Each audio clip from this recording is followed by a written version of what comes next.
Welcome to the San Francisco Public Library Commission meeting for October 16th, 2025. The time is 4:35. I'm Margot Schaub, and I serve as the Commission Affairs Analyst. This meeting is being held in person in the main library Corrett Auditorium, and members of the public can observe the meeting using Zoom by following the link in the library's event calendar or by calling 1-877-853-5247 and entering ID number 104-87431. Members of the public who attend the meeting in person may provide public comment for up to 2 minutes for each discussion or action item on the agenda. Library commissioners in attendance are President Connie Wolf, Vice President Pete Wong, Commissioners Lopez and Bolander. Thank you very much, and good afternoon, and welcome to the October 16th, 2025 meeting of the San Francisco Public Library Commission. We welcome everyone who's with us here in Corrett Auditorium, and we also welcome our virtual audience over Zoom. We will begin with the Ramaytush Ohlone land acknowledgement.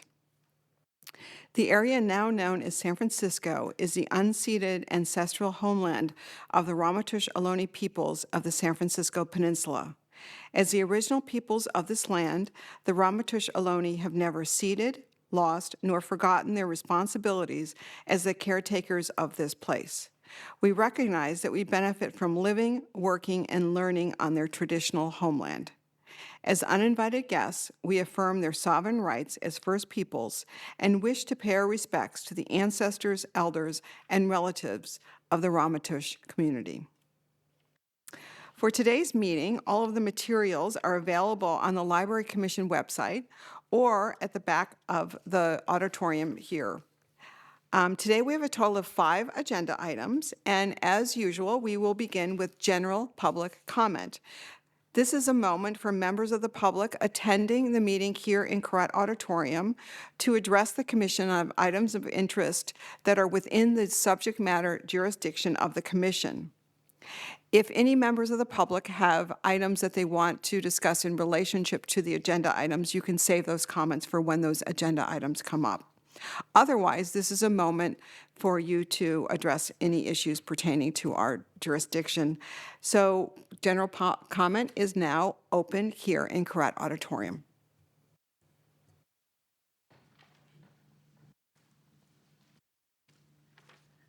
Hello, library leaders. My name is Emily Garvey. I'm the Executive Director of Friends of the San Francisco Public Library.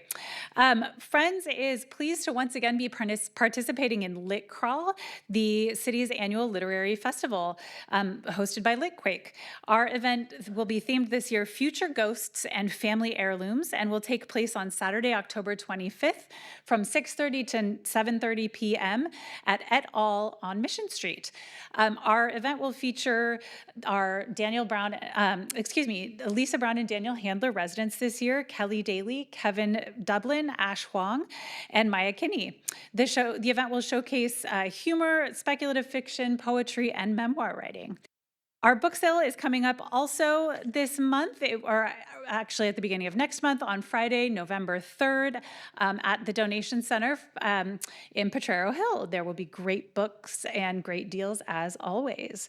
Friends is also kicking off our annual fundraising campaign toward the end of this month, which is our single most important fundraising effort of the year. And we are also continuing to fundraise for the renovation campaigns of the Mission and Chinatown branches. Thanks. Thank you very much. Other further public comment?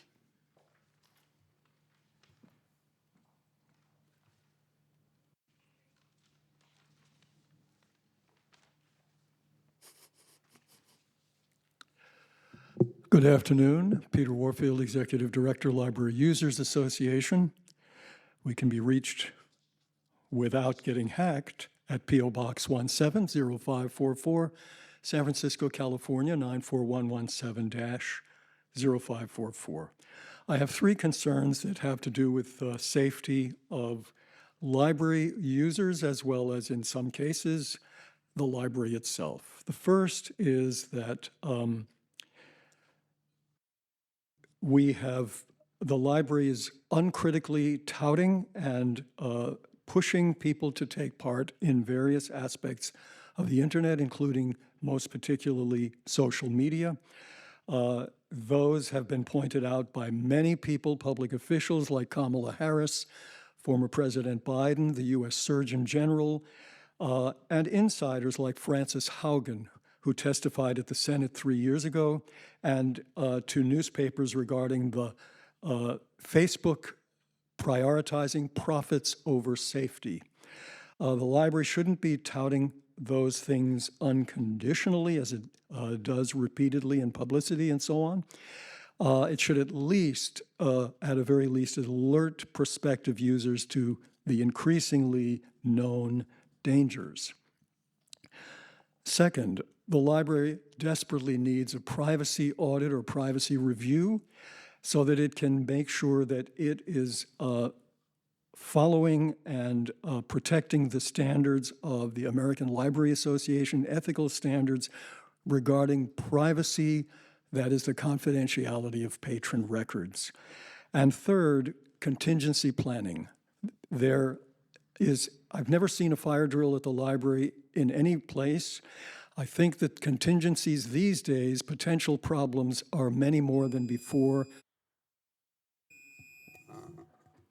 Thank you very much. Any further public comment from participants here in Correct Auditorium?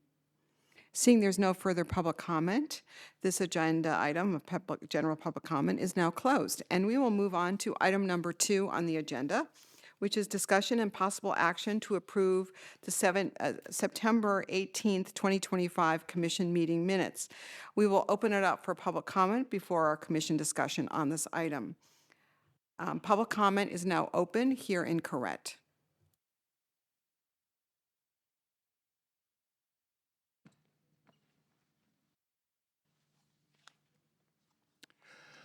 Peter Warfield, Executive Director, Library Users Association.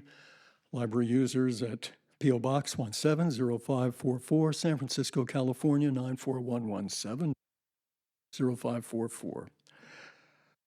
I'm not going to comment on specifics of these minutes. They do, as before, a very poor job of representing or summarizing as required by law what I have said, and it has done that repeatedly over and over again. Specifics that I have talked about with respect to problems and dangers of social media and the internet. Other specific comments. I make corrections, I ask you for corrections, I point out problems, and you typically do nothing. I think that's dishonest.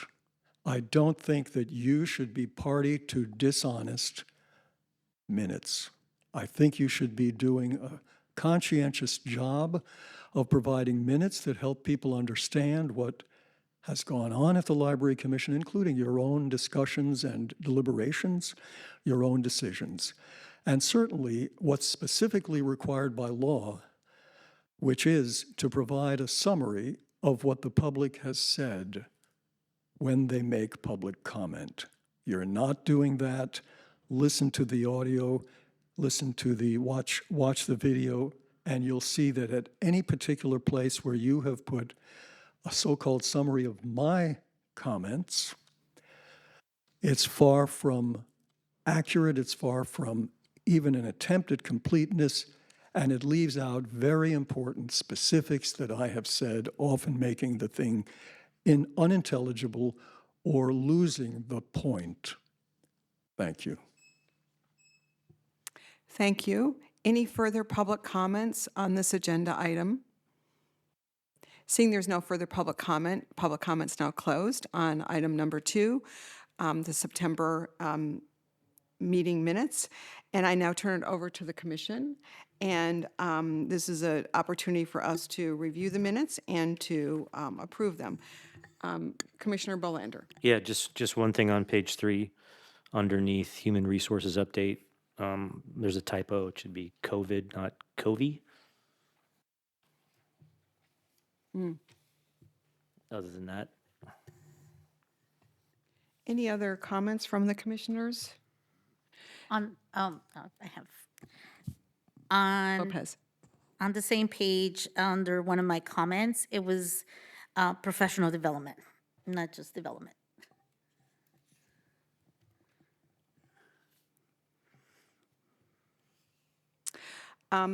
With these two comments, do we have a motion to approve the September 18th, 2025 meeting minutes with these two corrections, turning COVI into COVID and adding professional in front of development? Would I some- move to approve the minutes for September 18 with the two amendment. and do we have- Seconded. So we have a motion by Commissioner Lopez, seconded by Vice President Huang.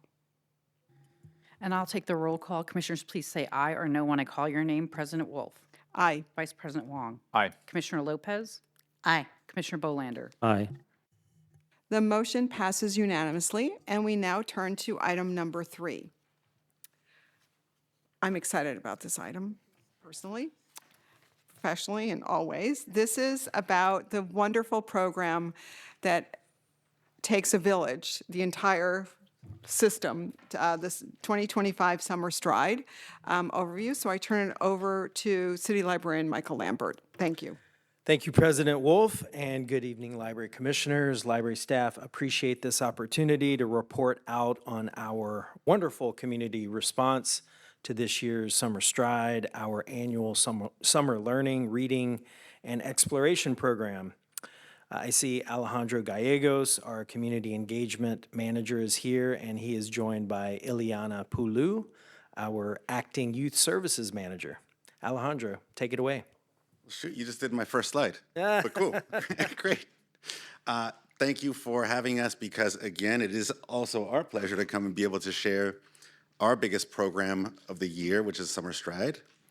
And yeah, Ileana, me. June, July, August, 3 months during the summer. That is our Summer Stride program.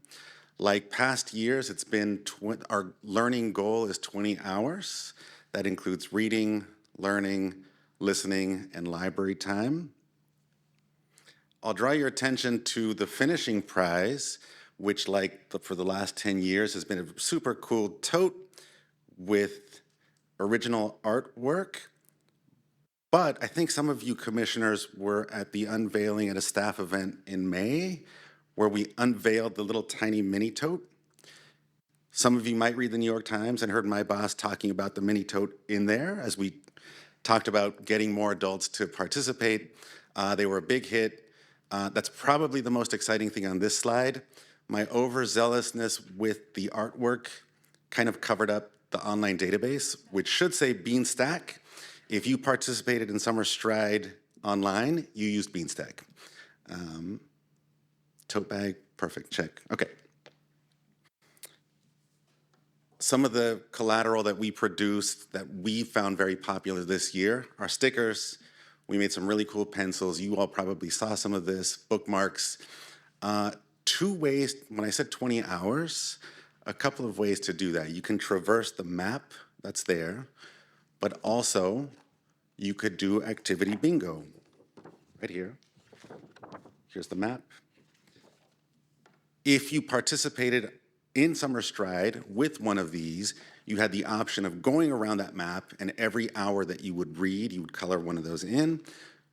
But for the second time, we've done an activity bingo offering mostly adults and teens a different way to participate. We also got good feedback on that option. I'm happy we continued it. I'm looking forward to hopefully continuing it again next year. Oh, this is fun. If you weren't, unless you took vacation for 3 months in the summer, if you were around the city, if you passed by a bus shelter, if you were on Muni, if you passed by some of our branches, you saw giant murals and advertisements and posters of Summer Stride. It's one of the fun things that you get to do walking around the city, seeing the work that your library puts out. So just wanted to show that. Probably not new to all of you.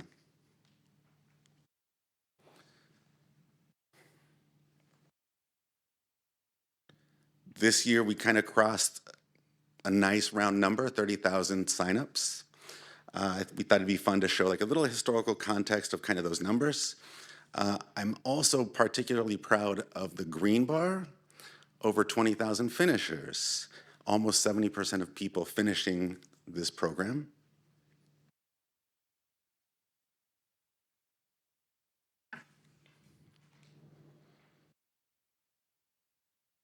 We asked participants a few questions, a survey, and this is the answers for these questions here. We think it's a great indication that we've been able to reach people, people engage with our libraries, come into our libraries, and use our resources. I think these high numbers hopefully indicate to you all that we're on the right track, that we are engaging our residents. Also part of the survey, we asked caregivers specifically. So if you are a caregiver, a parent, a grandparent, a nanny, we asked specific questions of you in that survey. And I think these questions, these answers here are representative of what people are saying. Is that it? Okay, now for the good stuff. All right, thank you. He's not lying. This is the good stuff. So we had the privilege of working with illustrator Ken Pack, who we brought to a variety of public spaces thanks to our partnerships. These included a read aloud at Redwood Grove and McLaren Park with the Summermobile, NPS trip to Muir Woods from Richmond Branch, events at SF MoMA and the Conservatory of Flowers Lawn in Golden Gate Park, as well as hanging out at the Mix and the main library. Ken is a local artist who youth and adults alike gravitated to at the events and was very generous with his time, as you can see that he traversed the city this summer with us. Here are a few highlights that showcase celebrations, STEM, and community.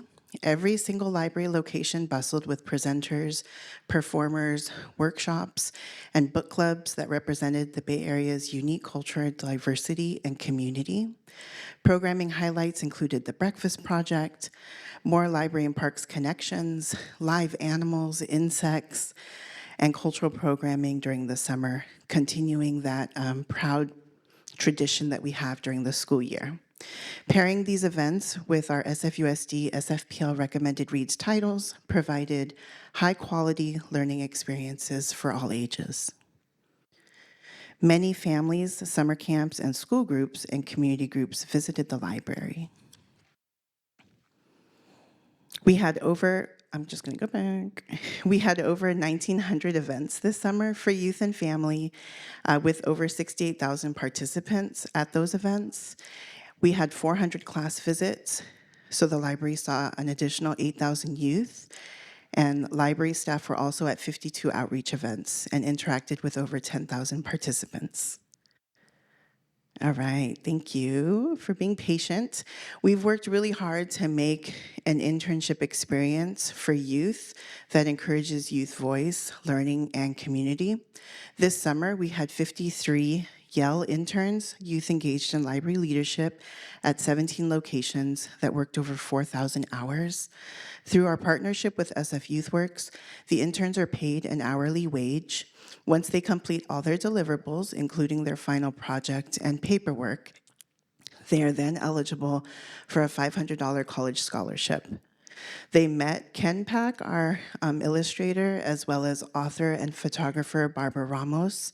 They visited different library spaces and were taken on field trips to some of our partners like Arian Press, the International Library of Youth Writing, and the Graphic Arts Workshop. You'll see some of the quotes here that are from the teens themselves, and we're continuing to refine this Yale program under the leadership of Visitation Valley Youth Services librarian Jess this past summer. We were able to ensure all the students were eligible for that college scholarship, and we contributed over $17,000 to K-to-C or scholar share accounts for these youth. You'll see the locations that participated this summer, as well as the high schools that were represented in addition to a homeschool. We also have our summer youth volunteers. We had 345 youth volunteers log over 5,000 hours. These youth are instrumental in signing up families for participating in Summer Stride. And we had about 10% of all of these youth at our final party here at the Mix in late July, which was fantastic to see. Our monthly raffles are an opportunity to celebrate our community with access to fun, high-quality experiences. We have tons of things for the generous institutions and agencies that are able to offer as a part of this campaign.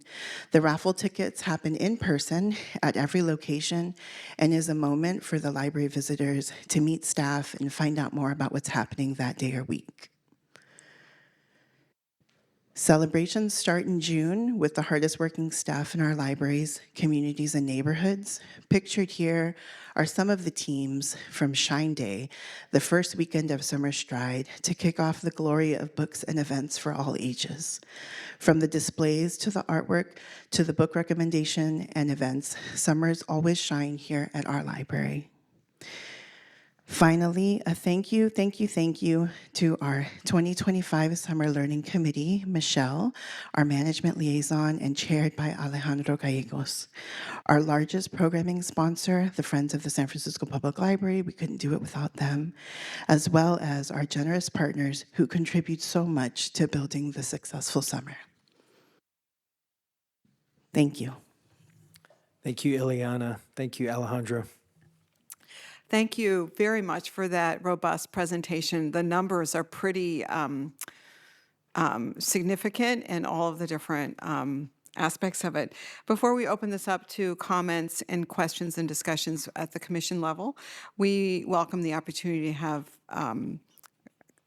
comments from the public. So public comment, general public comment is now open on this agenda item.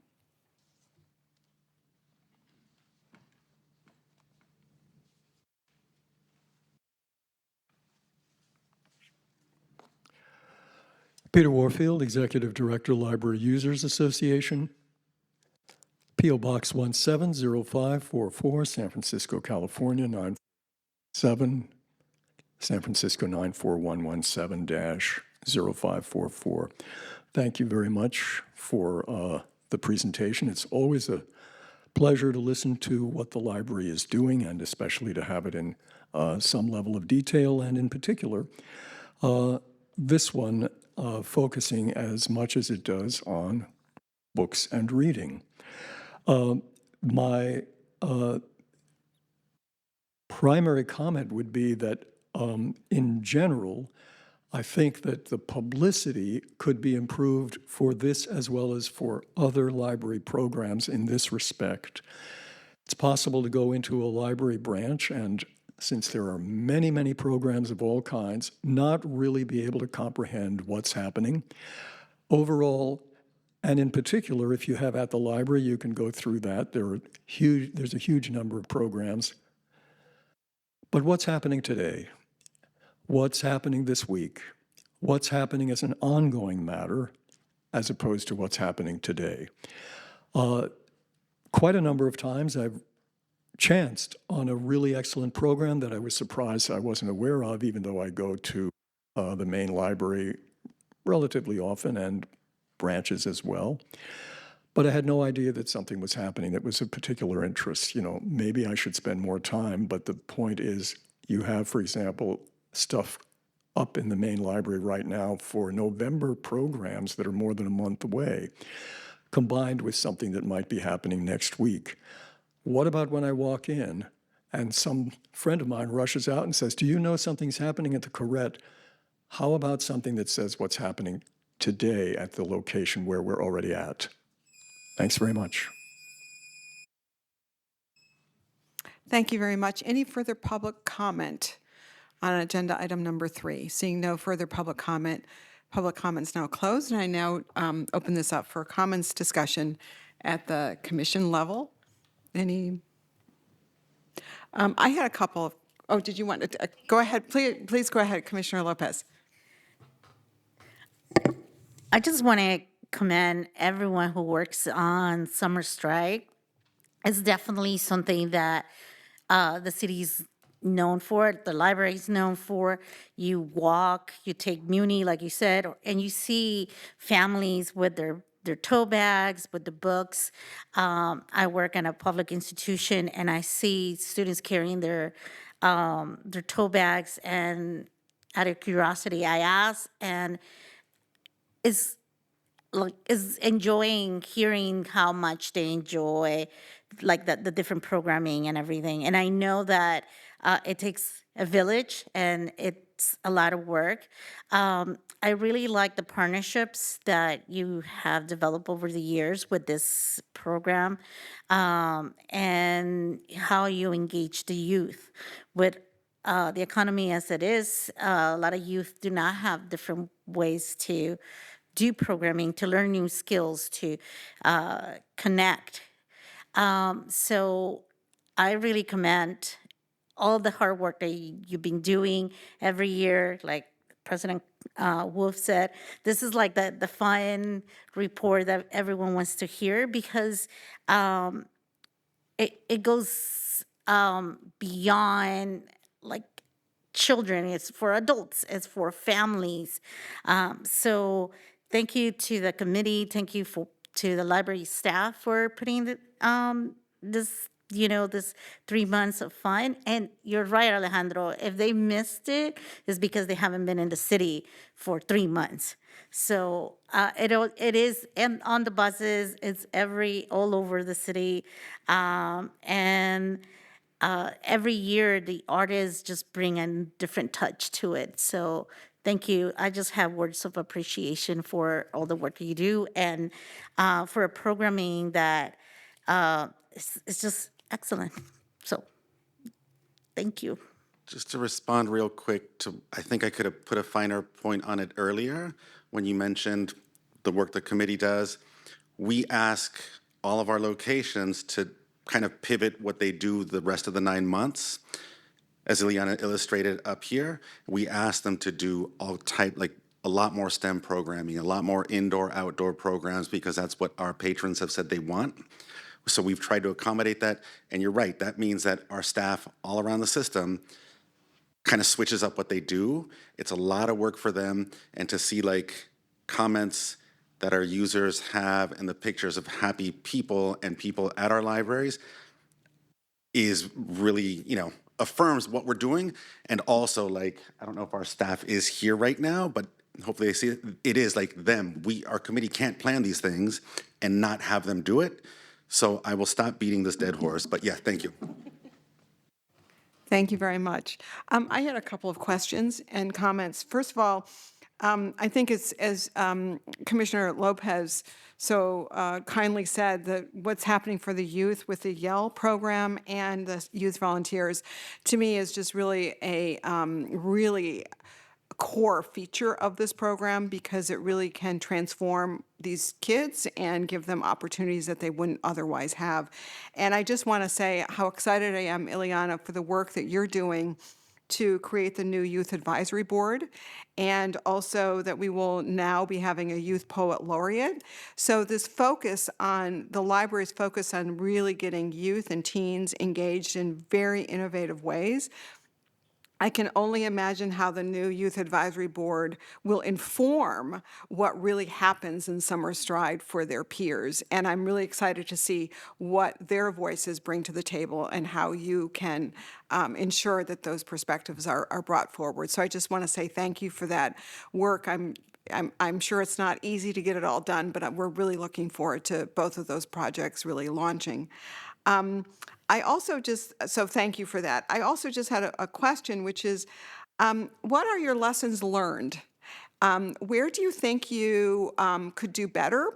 I mean, we're so proud of what you accomplish, but with any project, there's always some lessons learned and things that you say, you know what, next year, let's do it a little differently, or where do you think that next year you're going to put more attention in an area that you hadn't thought of? I'm just curious, because the program, those charts show, I mean, the percentage of participants completing has just been on the rise, and that is really exciting. But so I'm just curious.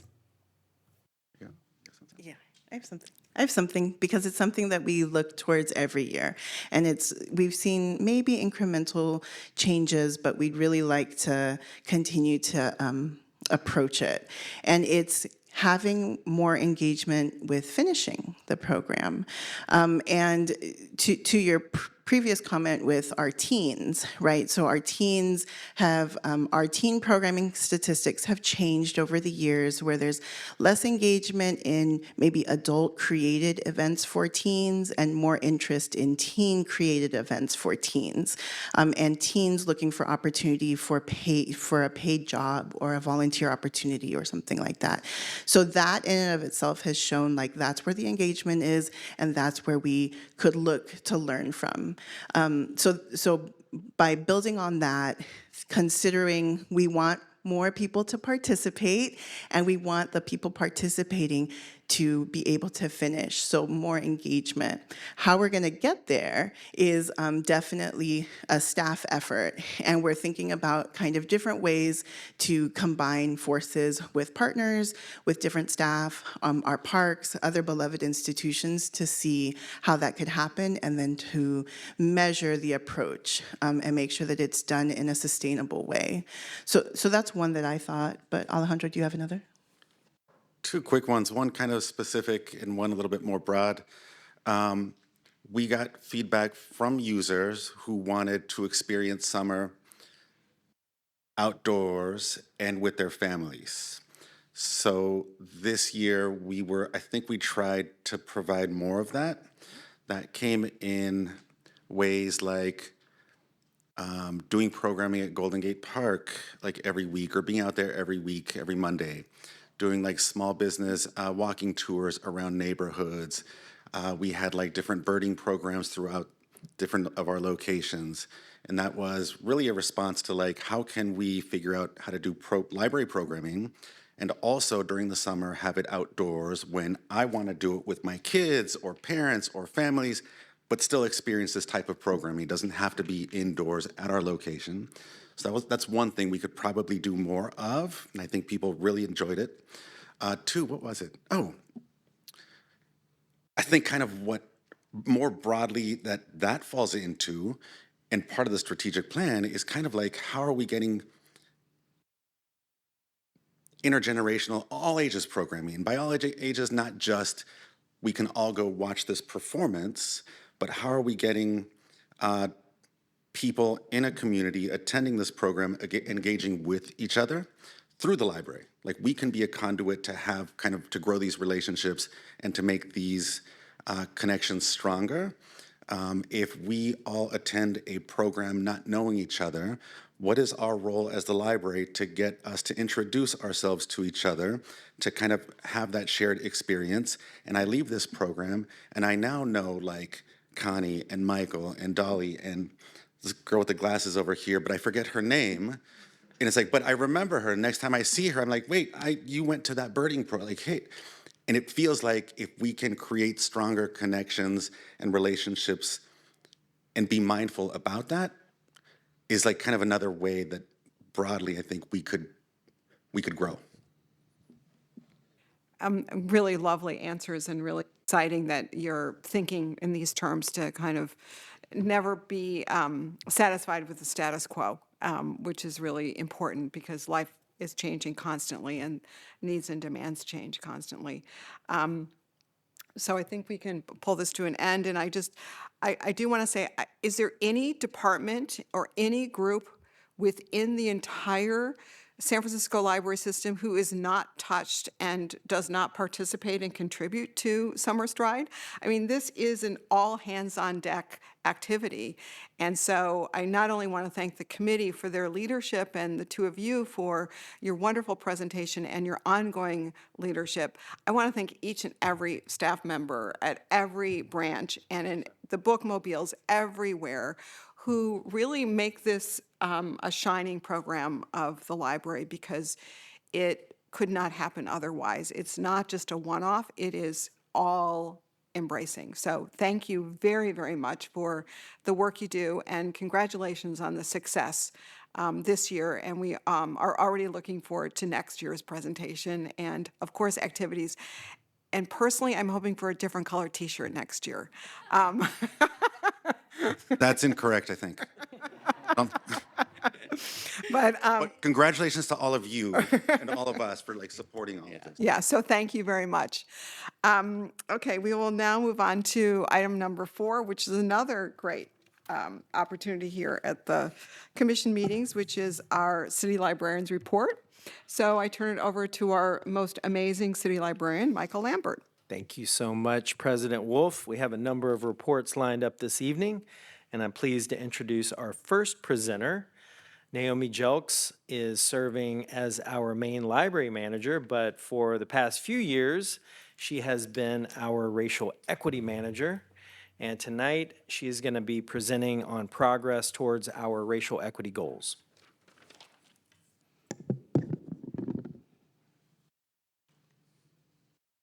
Good evening, Commissioners. I'm Naomi Jelks. I'm the main library manager, and I'm going to talk to you about the Racial Equity Action Plan Progress Report. This is the annual report submitted by the library to the Office of Racial Equity, where we share the work we have achieved over the past fiscal year. Today's presentation will cover the following topics: review of the racial equity practices the library implemented in FY25, review of equity practices prioritized in 26, and some next steps.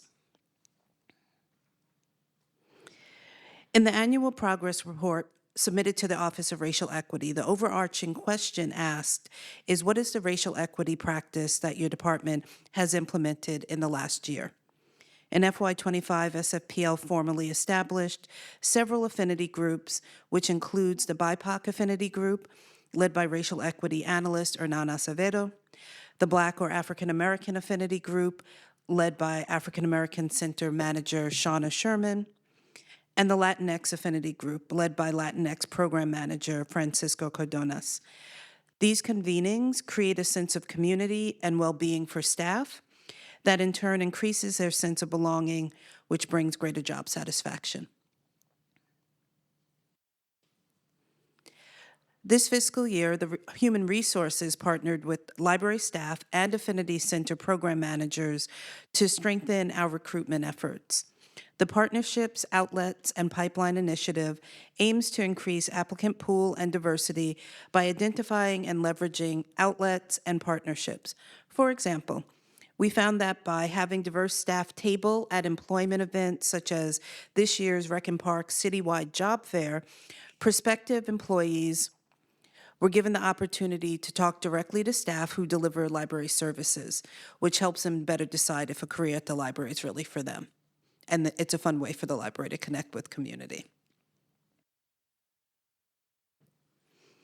One of the things that we've learned through the 5 years of focused equity work is ensuring our library programs really align with our strategic priorities. Greater clarity surrounding our priorities and community benefit has guided our programming this year. For example, this past Saturday, the Phil-Am Center activated the Fulton Street Plaza with a community celebration on the history of San Francisco Filipino-American boxing.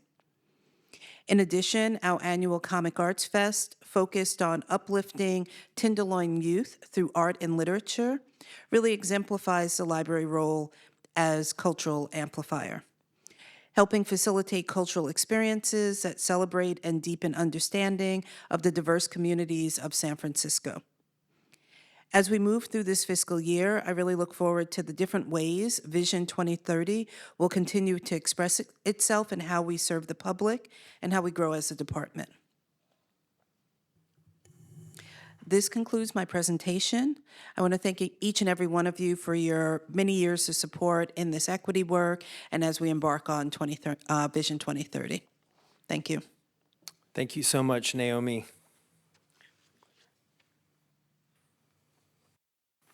All right, our next presenter just stepped out, but I know she is going to walk through that door at any moment. So in the meantime, I just want to plug something exciting that just happened on Tuesday. We returned from our Native and Indigenous Peoples Day holiday, 3-day weekend, and there's now a beautiful mural on display on the first floor in the atrium. It is delightful. It is just so colorful and energetic and inspiring. It is done by a Native and Indigenous artist, and It's on the stairwell leading up to our Fisher Children's Center. And it is just the latest example of our exhibitions team curating incredible experiences for people in our physical locations. Sure, go ahead. If you don't mind, I think it's so fantastic. You know, we have a beautiful mural down here in the community room down here that's really outstanding. And that seems to be permanent. Is this mural that is on the stairwell, is that considered to be time-based, or is that there for perpetuity? Michelle, do you want to talk a little bit about this? It's just nice that the building is being filled with these kinds of murals. So it is, for 2 years is the plan, because murals in the public art, because it came from the commission, murals are treated as not permanent generally in the collection of the city's public art collection. They have a lifespan usually. So this is planned for 2 years, but it may be extended longer. But it allows us to also look at it and think about what shape it's in after 2 years and whether it is worthy of staying up. But we do have a set time that we could take it down. All right, and I see Allison Wyckoff has returned, our Director of Exhibitions, and she has a very exciting presentation on our exhibition highlights. And I've got the clicker for you right here, Allison.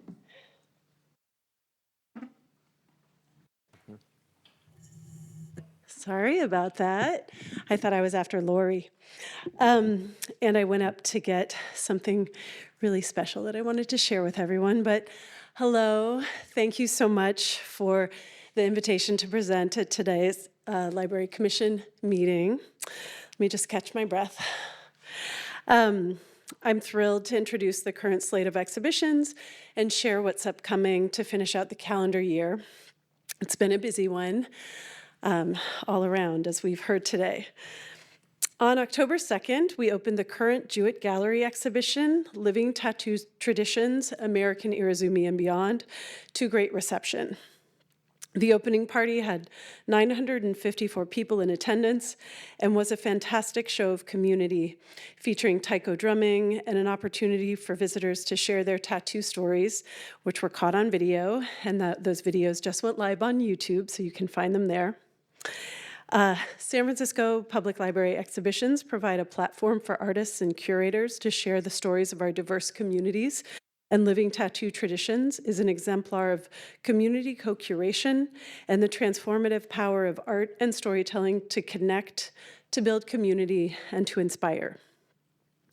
The exhibition was co-curated with Taki and Molly Kitamura and explores the role of tattoos and tattooing in healing, connecting to cultural heritage, and reclaiming identity and traditions, and presents a narrative that has the potential to change perceptions of the practice. As the photos, material objects, and the interviews show, tattooing is a high art form that is continually informed by and evolving through culture, identity, and place, and the masterworks tattoos are often inspired by.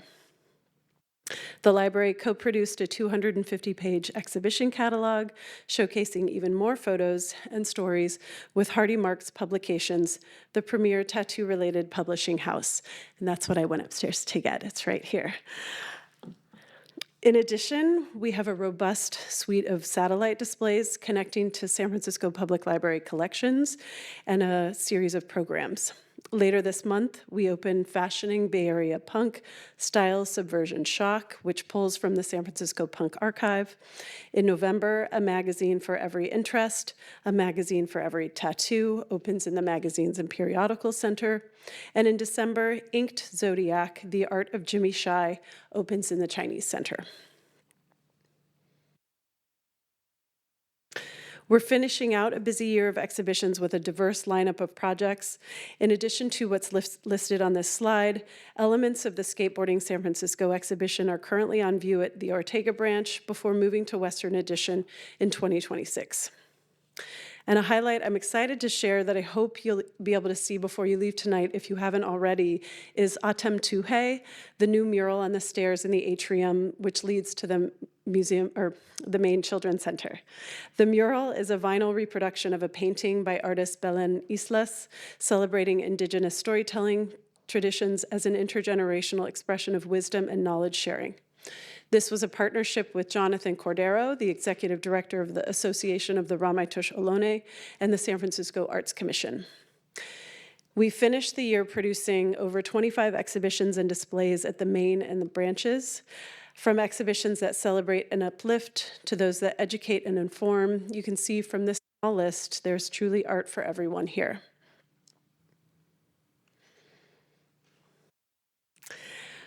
We're encouraged by the outcomes of the exhibitions we're producing, which demonstrate the appetite that our local communities have for innovative, educational, and topical exhibitions.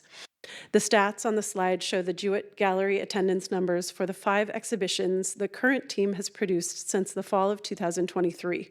And to note, Jewett Gallery is the only exhibition space with an audience tracker, which is why we don't have numbers for other exhibitions outside of that location.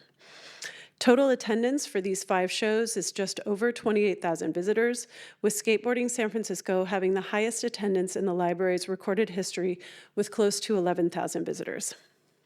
We measure success as well through publicity, and you can see some of the news outlets who've run pieces on different exhibitions, including video segments, New York Times and KQED articles, and an SF.gov TV documentary. We also measure success through partnerships and community engagement, and we're partnering with arts and cultural institutions like ArtSpan, the Arts Commission, the Tenderloin Museum, and Further Triennial, to name a few. And we also measure success through audience participation with interactive elements and visitor comments. Some things visitors are saying are, "Thank you for the education and the exhibition. I have a lot to think about." Hearing from the artists is always amazing, no matter the art form. History, passion, culture, representation. Tattoos have that and more. Love from Amsterdam. It was amazing, felt very inspired. And thank you, San Francisco Library, for this exhibit. Seeing this is my whole heart. As we continue to build on the exhibition and strategic planning visions, our goal is to increase audience engagement with the arts and inspire deeper learning through educational and artistic exhibitions and installations, related programming, showcasing San Francisco Public Library collections, and collaborations with guest curators and artist commissions. And earlier this year, the exhibitions team received the Cultural Amplifier Award at an all-staff meeting. This was an honor to receive, and through exhibitions, we will continue working to drive foot traffic into the library's physical branches and help refresh public perception of the library as a place to engage with and learn about the arts.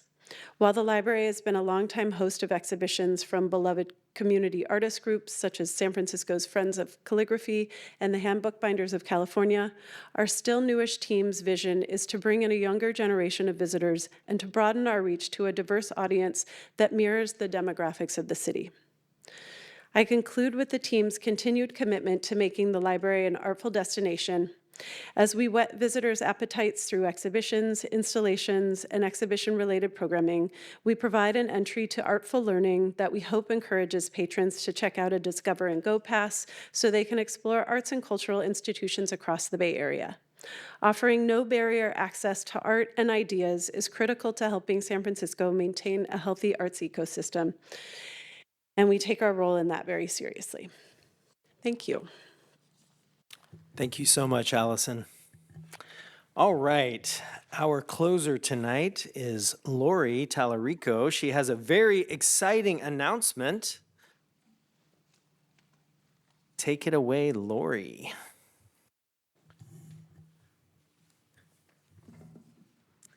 Good evening.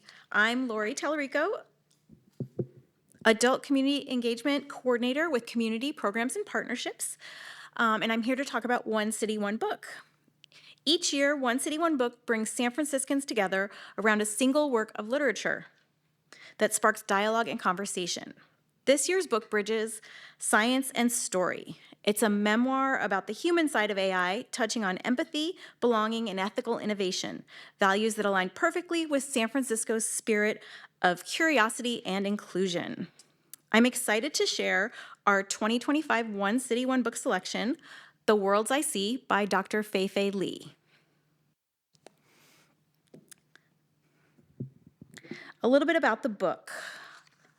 The book follows Dr. Li from her childhood in China to becoming a leading voice in AI.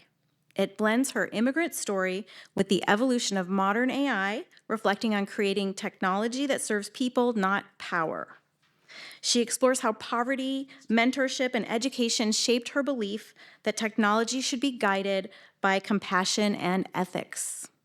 It's a moving meditation on curiosity, resilience, and human imagination at the start of a new technological era. A little bit about Dr. Li. She's a professor at Stanford and the co-director for the Institute of Human-Centered AI. She previously led Stanford's AI lab and was chief scientist of AI and machine learning at Google Cloud. She co-founded World Labs, exploring spatial intelligence and generative AI, and she's recognized worldwide for pioneering ImageNet. She shaped both how machines see and how we imagine AI's potential to serve society. Our main author event is on December 17th. It will feature Dr. Li in conversation with journalist Adam Lashinsky here at Correct to discuss her scientific breakthroughs, the moral dilemmas of AI, and her journey as an immigrant scientist shaping the future. For related programs, of course, we will have a series of librarian-led book clubs citywide to give online readers a space to reflect on Dr. Li's ideas on how AI is changing their daily lives. But we do have additional programming that expands on the book's themes through 3 different strands: technology, storytelling, and human curiosity. Each of those strands is centered around a different book discussion. For exploring AI in the future, we've brought in author D. Kai and his book, Raising AI. That strand will also include programs like Navigating AI, Intro to AI Tools put on by St. Anthony's and the Tenderloin Technology Lab. A screening of the film Coded Bias, exploring algorithmic discrimination, and then virtual programs, AI for Efficiency and AI-powered fundraising for nonprofits, which offer practical ways for professionals to streamline operations and strengthen the impact that they're doing and enhance their creativity. The second strand is Stories of Memory and Identity. It celebrates the personal narratives and cultural memory, reflecting on the book's exploration of belonging. Some highlights include the author, Nina Schuyler, in conversation about her book, Afterward. We have a series of writing programs put on by 2 different presenters that will encourage participants to draw on their own roots and their own memories and their own imagination to create their own stories. And then finally, in January, we have The Worlds We Built, which will bring in a group of immigrant entrepreneurs to share how their businesses have helped them foster resilience, identity, and community legacy. The final strand is Curiosity and Wonder. This encourages curiosity as a tool for exploration, in the same spirit that drives Dr. Li's work. The author talk here is Scott Shigioka's Seek. He is going to talk about how curiosity can deepen empathy and creativity. We'll have a panel discussion of artists that are using AI to create their own artwork. And then we will have a really fun program on curiosity, creativity, and collaboration across San Francisco. We'll be bringing in people and they will create a map of the city to examine some curiosities around the city. So I'm excited for that, how that will turn out. And then finally, Imagining Fashion with AI. We'll be creating new fashion designs using AI. And then finally, we're going to wrap all of this up with San Francisco AI Week. San Francisco AI Week celebrates the city as a hub for AI, uniting city staff, technologists, and residents in a pivotal moment of innovation. In partnership with the city's Emerging Technologies Division, we've created a week that focuses on new tools, civic challenges, and creative applications for AI with a focus on responsible, values-driven adoption.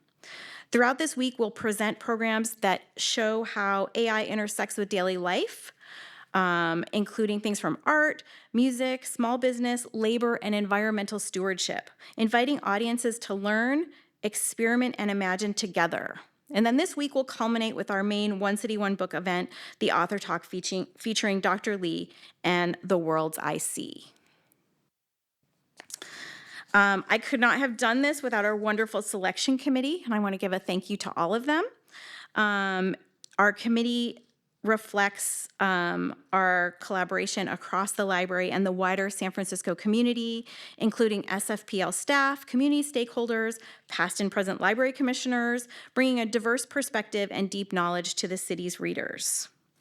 Together, we work to choose a title that embodies San Francisco's values of innovation, empathy, and inclusion, and reflects the city's diversity and resonates with universal issues and sparks dialogue with throughout public programs.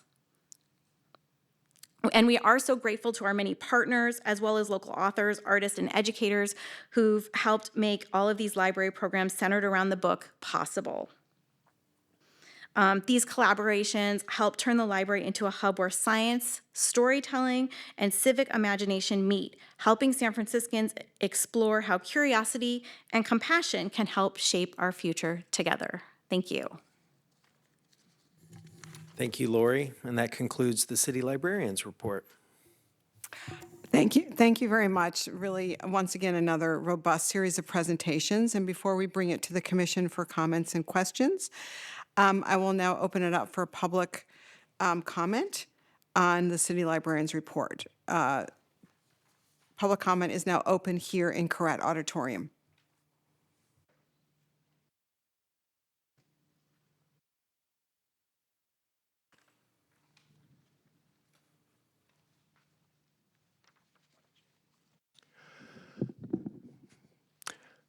Thank you. Peter Warfield, Executive Director, Library Users Association, P.O. Box 170544, San Francisco, California, 94117-0544. I see the cool new glasses that the city librarian has, as well as a different outfit than usual. As usual, I appreciate the presentations very much. Especially the first one. I hope that the library will continue to do its activities independently of what seems to be a lot of pressure coming from outside the library, outside even the city, without going into details. The One City, One Book, it doesn't sound like this is a particularly critical book about the impacts of AI, which are very significant in major ways, including environmental impact on water and electricity, which it uses huge quantities of, and which there are already reports about areas that are having higher electricity costs as a result of data center installations that are servicing AI and so on. In general, I wish that the selection of books, again, without saying anything bad about the book that has been selected or about its value, there is a side of AI that's very problematic. I can say that the governor has just signed some AI guardrails, you might call them, regulations to shrink the dangers.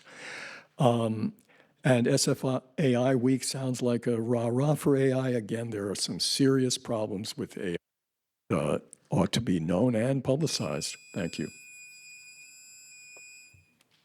Thank you very much. Any further public comment on this agenda item?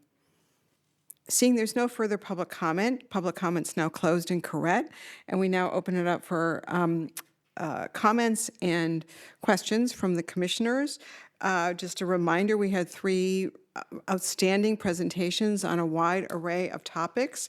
Naomi in her presentation on racial equity, Allison in the presentation on exhibitions, and Lori on the presentation of One City, One Book. This really does represent quite a spectrum of the way in which the staff presents and provides extraordinary resources and opportunities not for the public as well as internally for the staff.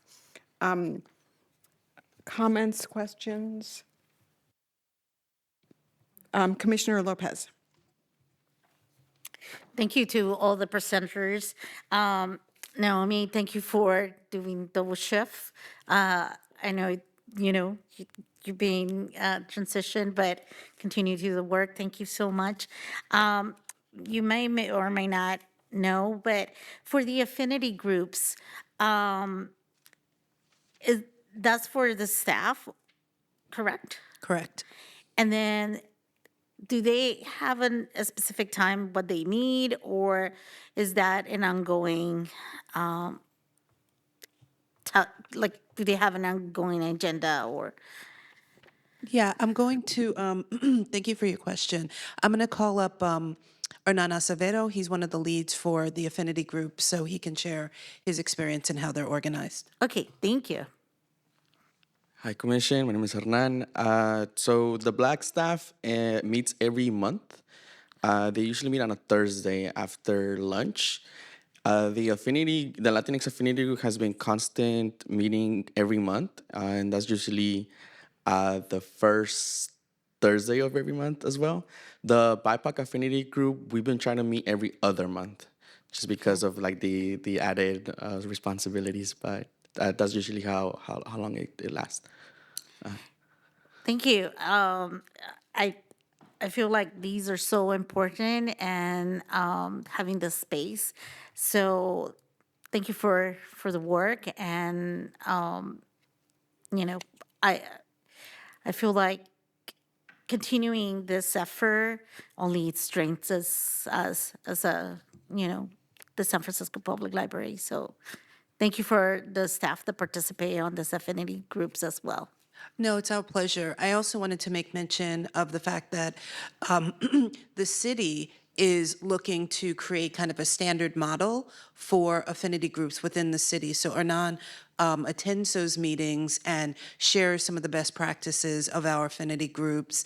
And I think, are they looking to have that completed this fiscal year? Yeah, right now their DHR is working with the city attorney to kind of have like some standardized language around affinity groups, just because everything is going on. But yeah, that it's they're trying to standardize that so that everybody there's like a common language across all departments, because not all departments have it, and we're one of the few that do. Awesome. Thank you.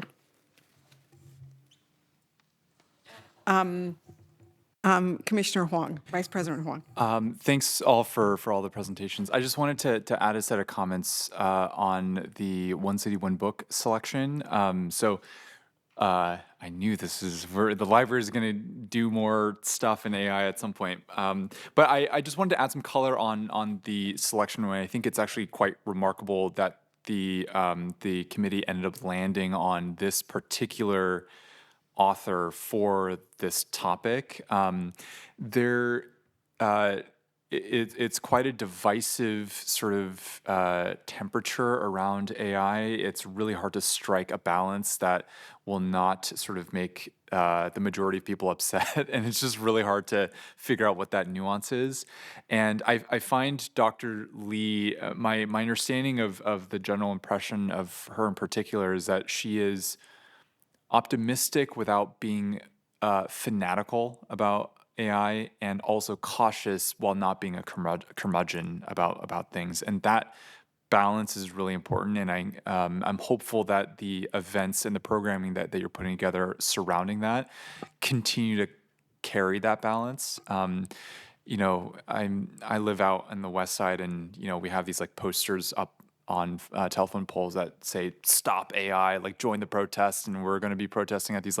And then, of course, like if you go online, you have these folks who are sort of like willfully sort of like AI at all costs, so to speak, right? And so naturally, like it feels like the right discussion temperature is somewhere in the middle of that. And so I'll be curious to see and learn about kind of like how people who are attending these programs end up reacting to that. But anyways, all that's to say, I just found this particular selection to be, in my opinion, right. Like it is like a very sort of good choice for if we are going to talk about AI, it's probably like best to do it through a selection like this. So props to the committee and for the team and your work and putting together all the sort of follow-on programming to cover so many different elements, considering how many different people have been talking about the topic and exposed to it and things like that. And I'm sure there's so many more questions than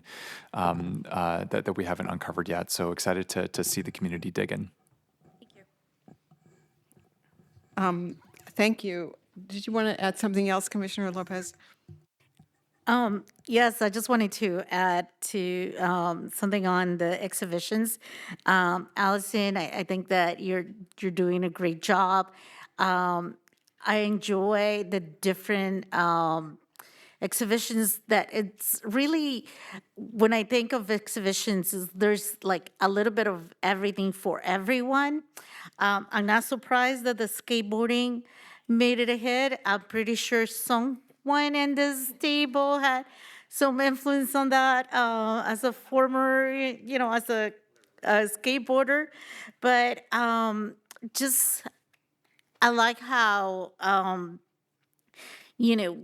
how it's culturally relevant, but there are also exhibitions that are provoking and the intergenerational audience that you reach. So great job to your team.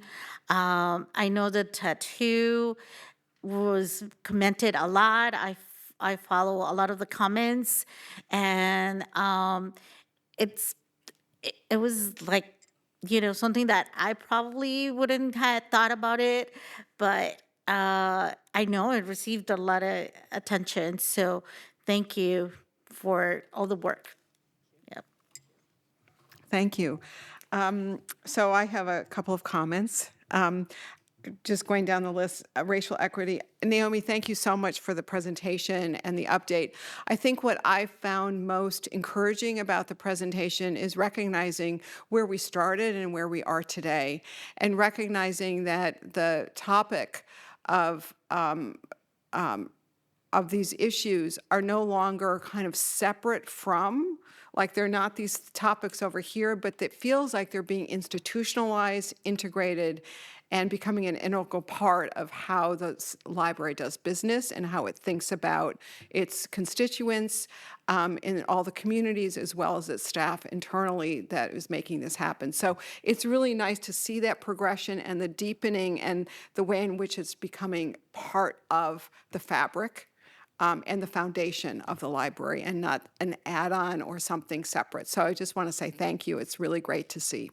No, thank you for that comment. When we started this work, when we started Vision 2030, I wouldn't say skeptical, but I was curious as how we would, for all the work we've done with racial equity and just the work we do in general at the library, how it would all play out, because it was a pretty labor-intensive process to get feedback from the public, from staff, and to kind of land and stand on what Vision 2030 is.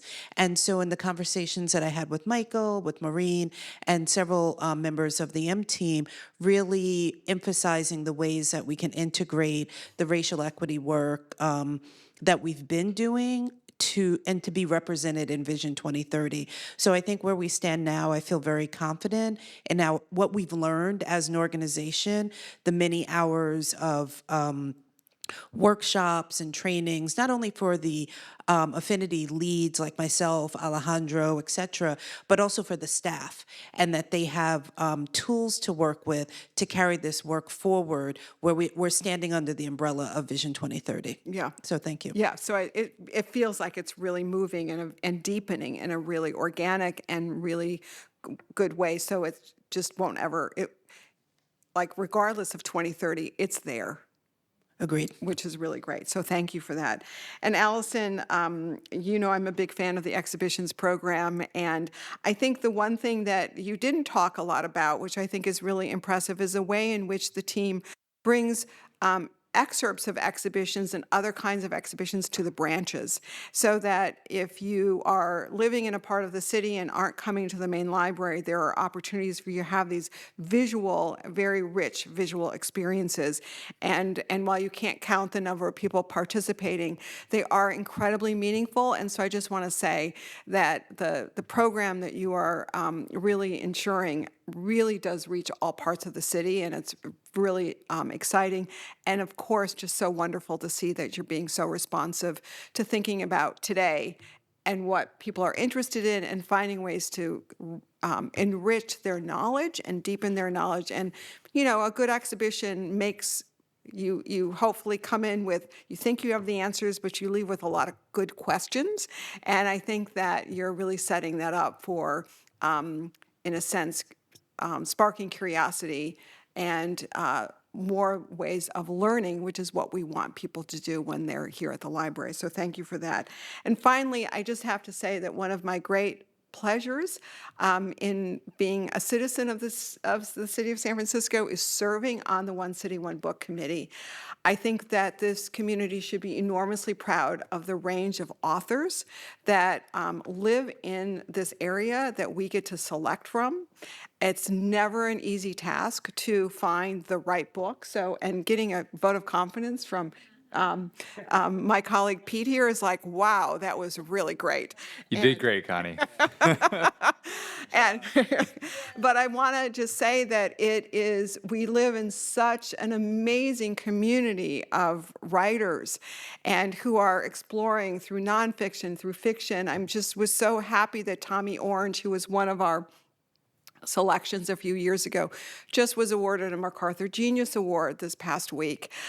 These are people who are taking risks, who are doing incredible work, and so it is an honor to be able to select a book. It's never easy because there are so many options. So I really want to thank you, Lori, Alejandro, and Michelle, really for leading the effort and guiding us through. And I also want to thank the Friends, who are really great partners in all of this, to make it happen. So it's going to be really exciting. It's always different. It's always new. And it's really wonderful. So I think we're ending this portion of the meeting just feeling so grateful for what the staff is doing, how they're doing it, and the impact they're having in the community, listening to our community members, and really advancing how the library becomes a new phrase I've embrace, becoming real community anchors for every community in this city. So thank you very much.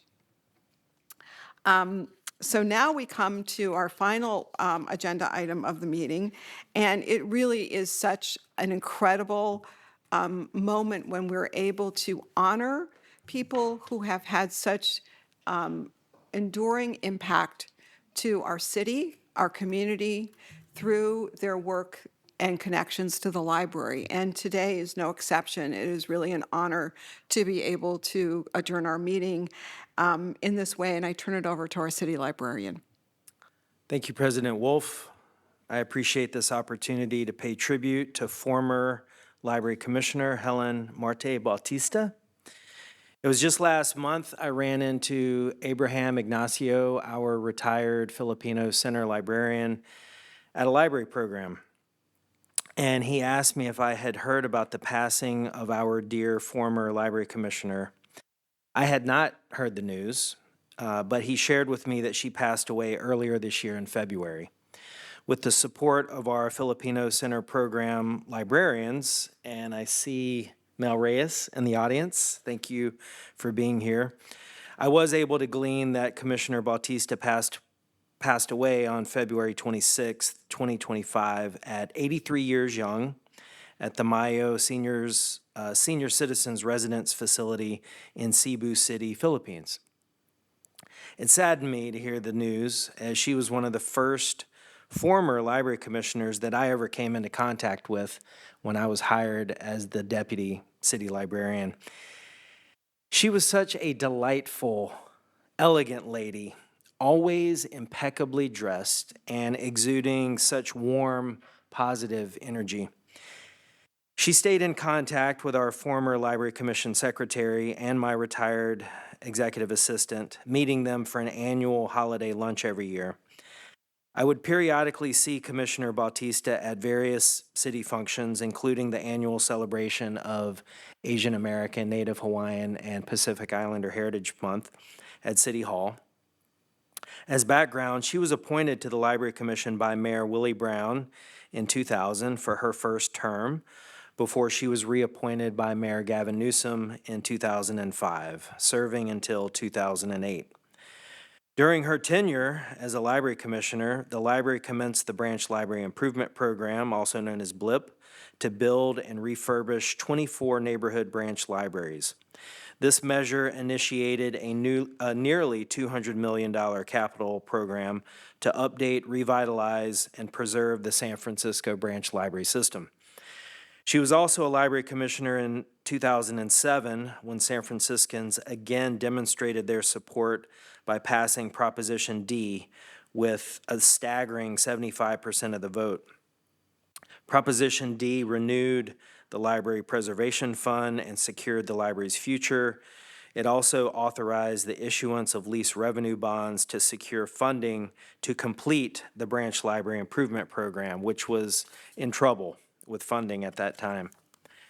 She once recounted to me that during her tenure, she used to tap our community redistribution program to send metal shipping containers full of deaccession books from our collection to the Philippines.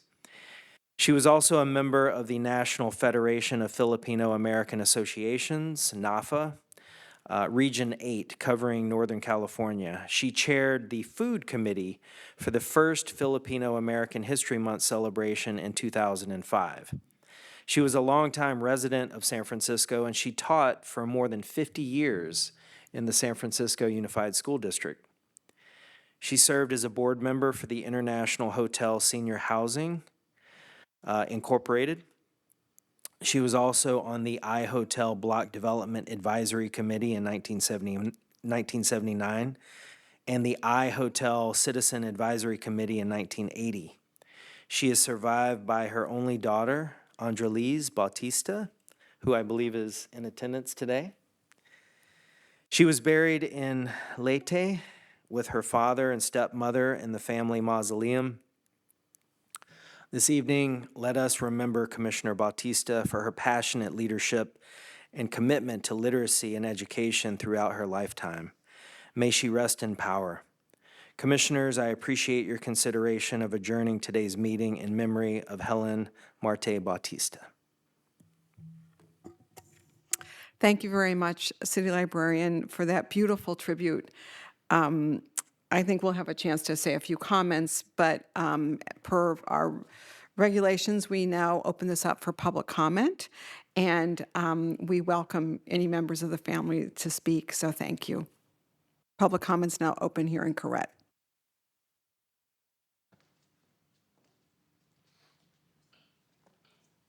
Hello, and thank you. And thank you for all that information that I did not know about my mother.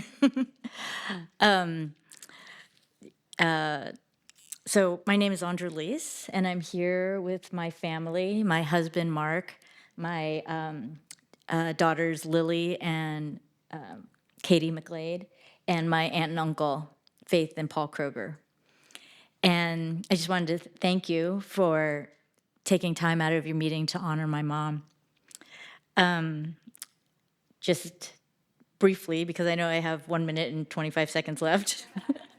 But my mom's life was, this beautiful tapestry of love and service and culture. And she dedicated herself to her family, her students, the Filipino community, and the city of San Francisco, which she deeply cherished. From her early years in Manila to her long, remarkable career here, my mom lived with purpose, always lifting others through education, the arts, and action. As a teacher, she inspired generations of students to see the world in creativity and confidence. In her classroom, students just didn't learn English or drama. They learned dignity, self-expression, and the belief that they could make a difference. Through dance, my mom kept Philippine tradition alive, believing that culture was a bridge connecting generations and communities. I'm skipping the part that you already talked about. So to me, she was not only my mother, but also a role model and guide. She was fearless. When she believed in something, nothing could stop her. She taught me that true success comes from service, from using your gifts to make lives better for others. And to my daughters, Lily and Katie, well, I'll text you the rest. Thank you. Thank you very much. That was quite beautiful. Any further public comment?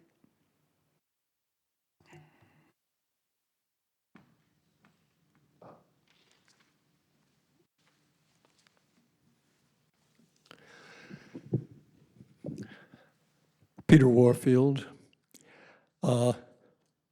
Box 170544, San Francisco, California, 94117-0544. Thank you very much. I'm probably the only one, other than the family in the room, who remembers the library commissioner from 2000 to 2008. Commissioner Batista was always full of curiosity, energy, and interest. She always seemed to particularly enjoy wherever she was. With respect to her library commission career, I remember that very early, and maybe from the very beginning, she made it a project to visit every single library location. And as far as I know, she succeeded. I'm not sure if I kept track fully, but she was full of enthusiasm for that and for asking questions, for participating in discussion. And I also would run into her at a variety of events around the city. They could be civic events. They certainly could be library events and library programs, and that too she seemed to enjoy tremendously. She was a very, very petite woman, and yet even if there was a crowd of people towering over her nearby, she was like sunshine, full of enthusiasm, full of energy, and full of enjoyment in just being alive and being present and being available with basically everybody and anybody who was around her, who she would converse with, listen to, speak with, and so on, with a lot of, I would say, love and certainly appreciation and interest. She was really many rays of sunshine. Thank you. Thank you very much for adding to the incredible contributions and fabric of what she has done for our city and her family and the libraries. Any further public comment? Seeing there's no further public comment's now closed, and I open it up before we adjourn the meeting in honor and in tribute to Commissioner Batista. I open this up for any additional comments here.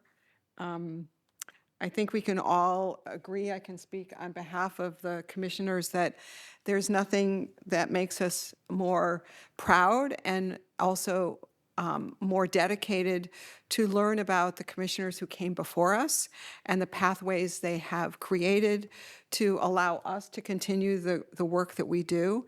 It's an honor to serve in this capacity, and it's even a bigger honor to know that we stand on the shoulders of those who came before us, who paved the way to really make this library such a meaningful place, but also who dedicated their lives to the city beyond their role as a commissioner, and being reminded of what it means to be an extraordinarily generous and good human being, and their commitment to humanity, serving in the San Francisco Public School District for 3 decades, being part of the community in so many ways. It really is an honor to sit up here knowing that we're following in the pathway that she helped charge, and we hope that we can have an impact, even a small little part of the huge impact that she has made. That would be an amazing goal that we all hold. So it is really an honor to end the meeting in her honor and to pay tribute to her legacy.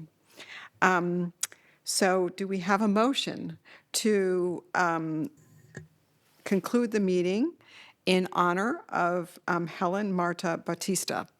I motion. Do we have a second? A second. So we have a motion to conclude and adjourn our meeting in honor of Helen Marta Bautista by Commissioner Bolander, and it is seconded by Vice President Huang. And I'll take the roll call. Commissioners, please say aye or no when I call your name. President Wolf? Aye. Vice President Wong? Aye. Commissioner Lopez? Aye. Commissioner Bolander? Aye. The meeting, motion passes unanimously, and the meeting is now over. Just want to say thank you to the family who came today. It really is an honor to have you here and to be able to share this incredible moment with you and to learn more about your mothers, your grandmothers, your sisters' history and legacy. Thank you.